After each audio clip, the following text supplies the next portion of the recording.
నమస్తే. October month వృశ్చిక రాశి వాళ్ళకి ఎలా ఉందో మనం చూద్దాం. ముందుగా ఈ వీడియో చూస్తున్న ప్రేక్షకులందరికీ దసరా, దీపావళి శుభాకాంక్షలు.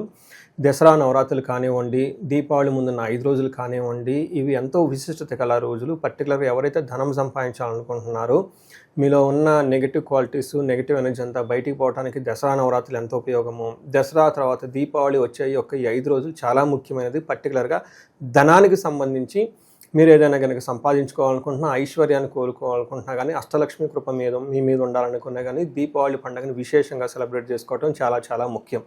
ఈ మధ్యలో ఉన్న డేస్లో కుబేరు పాశుపత అభిషేకం కానివ్వండి, మహాలక్ష్మి విశేష హోమం జరిపించుకున్న ధన ప్రవాహం రావడానికి మీకు ఎంతో అవకాశం ఉంటుంది. ఇందులో వృశ్చిక రాశి వాళ్ళు కనుక నక్షత్ర ప్రకారం మనం చూసుకుంటే విశాఖ 4వ పాదం, అనురాధ 1, 2, 3, 4 పాదాలు, జ్యేష్ఠ 1, 2, 3, 4 పాదాలంతా మనకి వృశ్చిక రాశిలో ఉంటారు. ఈ రాశి వాళ్ళు జనరల్గా కనుక చూసుకుంటే చాలామందికి దాదాపు 10లో 8 మందికి ఉద్యోగంలో ఇబ్బంది పడుతూ ఉన్నారు. వాళ్ళు చేసే పనిలో ఇన్సిగ్నిఫికెంట్, అత్యంత ప్రాముఖ్యత లేని జాబుగా, లేదంటే విలువ లేని జాబుగా వీళ్ళు ఏదో చేస్తూ ఉంటారు. చేయాలి కాబట్టి బలవంతంగా చేస్తూ ఉన్న వాళ్ళు చాలా ఎక్కువ మంది ఉన్నారు. దానికి కారణం ఏంటంటే, ఈ రాశి వాళ్ళకి అష్టమంలో గురువు ఉండటంతో మేనేజ్మెంట్ క్వాలిటీస్ కానివ్వండి, నాలెడ్జ్ కానివ్వండి, తర్వాత ధన ప్రవాహం కానీ ఎక్కువగా ఉండే అవకాశం ఎక్కువగా ఉండదు ఈ రాశి వాళ్ళకి. అయితే ఈ అక్టోబర్ మంత్ కనుక చూసుకుంటే పెద్ద గ్రహాల నుంచి వీళ్ళకి ఉపశమనం ఒక 1 వీక్ 10 డేస్ గ్యాప్ వస్తుంది గురువు నుంచి, శని నుంచి. కానీ వేరే గ్రహాలు సూర్యుడు, కుజుడు ఇలాంటి గ్రహాలు బాగా ఇబ్బంది పెట్టే పరిస్థితిలో ఉన్నారు. ఈ టైంలో ఎక్కువ మంది రిజిగ్నేషన్ చేసే అవకాశం ఎక్కువగా ఉంటుంది, లేదంటే ఆన్ బెంచ్ మీదకి వెళ్ళే అవకాశం ఎక్కువగా ఉంటుంది. వేరే ఎవరైనా ఎడ్యుకేషన్ ఫీల్డ్లో ఉన్నా కానీ రిజిగ్నేషన్ ఎక్కువగా చేసి వాళ్ళ ఉన్న పొజిషన్ని కోల్పోవటము, లేదంటే ఉన్న పొజిషన్ నుంచి ఇంకా డీగ్రేడ్ అయ్యే అవకాశాలు ఎక్కువగా ఉంటాయి. ఇది కొంచెం గమనించుకోవాలి.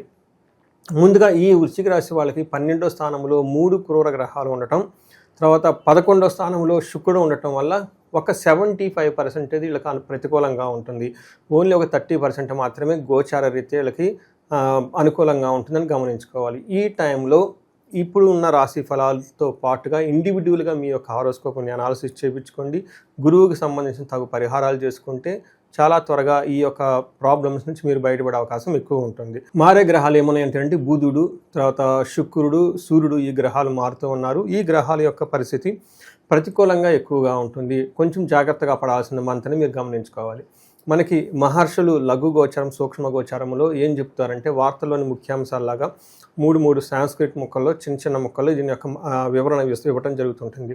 ఇందులో ధనచ్ఛేదం, వ్యాధార్తి, పరాభవం, అభయం అని చెప్తారు. అంటే విపరీతంగా ధనం ఖర్చు అవకాశం ఎక్కువగా ఉంటుంది, రోగాలు వచ్చే అవకాశం ఎక్కువగా ఉంటుంది, పరాభవం, అవమానాలు జరిగే అవకాశం ఎక్కువగా ఉంటుంది. కానీ ఓవరాల్గా అభయప్రదంగా ఉంటుంది, సేఫ్ అండ్ సెక్యూర్గా ఉంటారని మనకి శాస్త్రంలో వివరించడం జరిగింది. ఇందులో సూర్యుడు 12వ ఇంట్లో ఉంటే ఏంటి రిజల్ట్ అని మీరు కనుక చూసుకుంటే, 12వ ఇంట్లో సూర్యుడు ఉండటం వల్ల స్వస్థాన నాశనం చేయవ, బంధురోగ ధనవేహ, ప్రాణ పర్యంతమాపత్యం, అవమానం వ్యయే రవి అని చెప్తారు. ఈ టైంలో ప్రాణం పోయే అంతగా పరిస్థితులు ఎక్కువ ఉంటాయి. మీ చుట్టూ అవమానం జరిగే అవకాశం ఎక్కువగా ఉంటుంది, పదవిని కోల్పోయే అవకాశం ఎక్కువగా ఉంటుంది, బంధువులతోటి రోగాలు, గొడవలు పడే అవకాశం ఎక్కువ ఉంటుంది. వీటితో పాటు మీరు కనుక చూసుకుంటే 6th హౌస్లో దృష్టి ఉండటంతో శత్రువులు మిమ్మల్ని అయితే ఏమీ చేయరు, బట్ మీరే ప్రాబ్లమ్స్ పడే అవకాశం ఎక్కువ ఉంటుంది. ఇదే ప్రకారంగా 12వ ఇంట్లో మనకి చూసుకుంటే కుజుడు ఉండటం వల్ల, 12వ ఇంట్లో కుజుడు ఉండటంతో ప్రవాసం, వ్యాధి పీడాంచ, బంధువైరం, ధనక్షయం, దేహ పీడాంచ, సంచారం, సో ద్వాదశికే కుజ అని చెప్తారు. ఈ టైంలో మీకు ఎలా ఉంటుందంటే, ఫారిన్ వెళ్ళాలనుకున్న వాళ్ళకి ఫారిన్ వెళ్ళే అవకాశం ఎక్కువ ఉంటుంది. కానీ ఇంటికి సంబంధించిన వాతావరణం ఇంట్లో ఎక్కువగా ఉండకుండా, ఇంట్లో బయటికి వెళ్ళిపోయి ఎక్కువగా వెకేషన్లో చేయటము, లేదంటే వేరే దేశాలు వెళ్ళటం, ఫారిన్ ప్లేస్ వెళ్ళటం, వేరే ట్రావెల్ చేసి ఉండటం ఎక్కువగా ఉంటుంది. అయితే అక్కడికి వెళ్ళిన తర్వాత ఇబ్బందులు పడే అవకాశం కూడా ఎక్కువగా ఉంటుంది. తర్వాత ధననాశనం, శరీరానికి పీడ అని చెప్తూ ఉంటారు. ఇంతే కాకుండా ధనం ఇబ్బంది పడుతూ ఉన్నా కానీ ఏదో ఒక విధంగా ధనం అయితే మరలా వచ్చే అవకాశం ఎక్కువగా ఉంటుంది. మానసిక ఆందోళనలు ఎక్కువగా ఉంటాయి ఈ టైంలో. అందుకని మీరు కనుక గమనించుకుంటే సూర్యుడు కానీ కుజుడు కానీ కొంచెం ఇబ్బంది పెట్టే పరిస్థితుల్లో ఉన్నారు. అయితే శుక్రుడు మాత్రం మీకు విశేష యోగ్యతను తీసుకొని వస్తూ ఉన్నారు. వాళ్ళు 11th హౌస్లో ఉండటంతో మీకు ఈ పెట్టే పరిస్థితుల నుంచి శుక్రుడు చాలా మీకు ఉపయోగకరమైన మంచి చేస్తూ ఉన్నారు. ఇందులో వీళ్ళు ఎలాంటి పనులు చేస్తుంటే పుష్టిం కాంతిం తదా కీర్తిం ఇష్టసిద్ధి కార్య సాధనం క్షీరాన్న భోజనం కుర్యా శుక్రే ఏకాదశం అని చెప్తారు. అంటే 11వ ఇంట్లో కనుక శుక్రుడు ఉండటం వల్ల శారీరకంగా పుష్టిగా ఉంటారు, కాంతివంతంగా ఉంటారు, ఇష్టమైన పనులన్నీ చేసుకుంటూ ఉంటారు, చక్కటి భోజనాలు విందులు వినోదాల్లో చక్కగా పార్టిసిపేట్ చేసే అవకాశం ఎక్కువగా ఉంటుంది. అయితే పిల్లల విషయంలో కొంచెం జాగ్రత్తగా ఉండటం ఎంతైనా అవసరం. ఇవి మనకి గ్రహాల యొక్క పరిస్థితిని బట్టి మనం చెప్పుకుంటే. అయితే 3 నక్షత్రాలు విశాఖ అనురాధ జ్యేష్ఠ 3 నక్షత్రాల వారీగా కూడాను మనకి ఎలా ఉంటుందో జ్యోతిష శాస్త్రం ప్రకారం అక్టోబర్ మంత్ తెలుసుకోవచ్చు. దీనికి మన మహర్షులు అంగగోచారం అని ఒక కాన్సెప్ట్ ఇచ్చారు. ఇందులో విశాఖ నక్షత్రం వాళ్ళకి పాజిటివ్గా చూసుకుంటే క్షేమంగా ఉంటారు, సంపదలు ఉంటుంది, సౌఖ్యంగా ఉంటారు, విదేశాగమనము, లాభము, ఇవన్నీ పాజిటివ్గా ఉన్నాయి. నెగటివ్ సైడ్లో చూసుకుంటే వీళ్ళకి నాశనము, మరణము, మృత్యు భయము చూపిస్తూ ఉంటుంది. ఇక్కడ నాశనం అంటే మీరు ఇంతకుముందు ఏదైనా కనుక పని తలపెడితే అది అక్కడితో ఆగిపోతుంది, ఇక ముందుగా ఆ పని వెళ్ళదు, అంతటితో క్లోజ్ అవుతుంది. తర్వాత నాశనం అంటే మీరు కనుక ఏదైనా కనుక లాస్ అయ్యే అవకాశం ఉంది, మీరు ఏదైనా ఉత్సాహంగా ఏదైనా పని చేస్తుంటే అందులో లాసులు వచ్చే అవకాశం ఎక్కువగా ఉంటుంది. మృత్యు భయం అంటే అసలు ముందుకు వెళ్తుందా లేదా మనం అనుకున్న పని, పరిస్థితి ఏంటి అన్న ఒక ఈ టైపు మీమాంసలో కూడా పడే అవకాశం ఎక్కువగా ఉంటుంది. కన్ఫ్యూజన్లో పడే ఉండే అవకాశం ఎక్కువ ఉంటుంది. నెక్స్ట్ అనురాధ నక్షత్రం కనుక చూసుకుంటే వీళ్ళకి క్షేమంగా ఉంటారు, వస్త్రలాభం ఉంటారు, సౌఖ్యంగా ఉంటారు, విదేశాగమనము, ఫారిన్ వెళ్ళే వాళ్ళకి, ఫారిన్ రిలేటెడ్ ఉన్న వాళ్ళకి చాలా లాభప్రదంగా ఉంటుంది, చక్కగా ఉంటుందని మనం తెలుసుకోవచ్చు.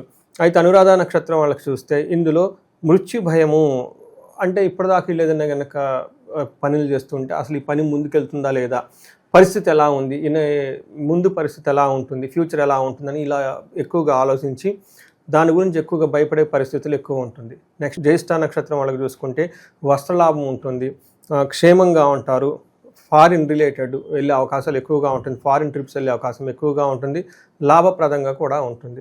ఇవన్నీ మనకి నక్షత్ర ప్రకారంగా రిజల్ట్ అని మనం చెప్పుకోవచ్చు. అయితే దేహపీడనము అని మనకి ఎక్కువగా చూపిస్తుంటుంది. ఈ ప్రకారంగా వీళ్ళకి కొంచెం హెల్త్ కాంప్లికేషన్స్ ఉండే అవకాశం ఎక్కువ ఉంటుంది. వీటితో పాటు అనురాధ నక్షత్రం వాళ్ళకి కార్యహాని, ధనహాని, ఏదైనా పని చేస్తే మధ్యలో ఆటంకాలు వచ్చే అవకాశం ఎక్కువగా ఉంటుంది. జ్యేష్ఠ నక్షత్రం వాళ్ళకి అనుకోని విధంగా ధనం కోల్పోయే అవకాశం కూడా ఎక్కువ ఉంటుంది.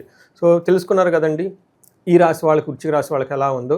పరిహారాలు కనుక చూసుకుంటే ఫస్ట్ నవరాత్రులు చక్కగా సెలబ్రేట్ చేసుకోండి. తర్వాత దీపావళికి పండుగ ముందున్న 5 రోజులు ధనత్రయోదశి, అమావాస్య రోజు లక్ష్మీ పూజ, ఈ పూజలన్నీ చక్కగా చేయండి. వీటితో పాటుగా కుబేర పాశుపత అభిషేకం కనుక చేయించుకుంటే మీకు చక్కగా ధన ప్రవాహం వచ్చే అవకాశం ఎక్కువగా ఉంటుంది. ఇంకా పర్లేదని మేము చేయించుకుంటాం అనుకున్నప్పుడు స్వర్ణలక్ష్మి విశేష హోమం చేయించుకున్నా చాలా బాగుంటుంది. ఎవరైనా భార్యాభర్తల మధ్య గొడవలు ఉన్న అన్యోన్య దాంపత్య పాశుపత అభిషేకం కానివ్వండి, డైవర్స్ రిలేటెడ్ ప్రాబ్లమ్స్ లేదంటే ఏదైనా ప్రాబ్లం ఉంటే ఒకసారి హారోస్కోప్ అనాలిసిస్ చేయించుకుంటే చాలా బాగుంటుంది. వీటితో పాటు ఇంకా ఎవరికైనా మృత్యు భయం ఉంటే వీళ్ళకి అమృత మృత్యుంజయ పాశుపత అభిషేకం చేయించుకున్నా లేదంటే హెల్త్ కాంప్లికేషన్స్ ఏమైనా కనుక ఉంటే ఇండివిజువల్గా ఒకసారి హారోస్కోప్ అని చెక్ చేయించుకుంటే ఇంకా ఇవి గోచారంలో ప్రాబ్లమ్స్తో పాటు ఇంకా వేరే ఏమైనా ప్రాబ్లమ్స్ ఉన్నాయో అవి తెలుసుకొని వాటికి కూడా రెమెడీలు చేసుకుంటే లైఫ్ అనేది ఇంకా ముందుకు ఫాస్ట్గా వెళ్ళే అవకాశం, ఎదుగుదల చాలా ఎక్కువగా ఉండే అవకాశం ఎక్కువగా ఉంటుంది ఈ రాశి వాళ్ళకి. ఈ రాశి వాళ్ళకి ఈ పండగ సందర్భంగా అందరికీ శుభాకాంక్షలు చెప్తూ మీకు అష్టైశ్వర్యాలు భోగభాగ్యాలు కలగాలని చెప్పేసి కోరుకుంటున్నాను. నమస్తే.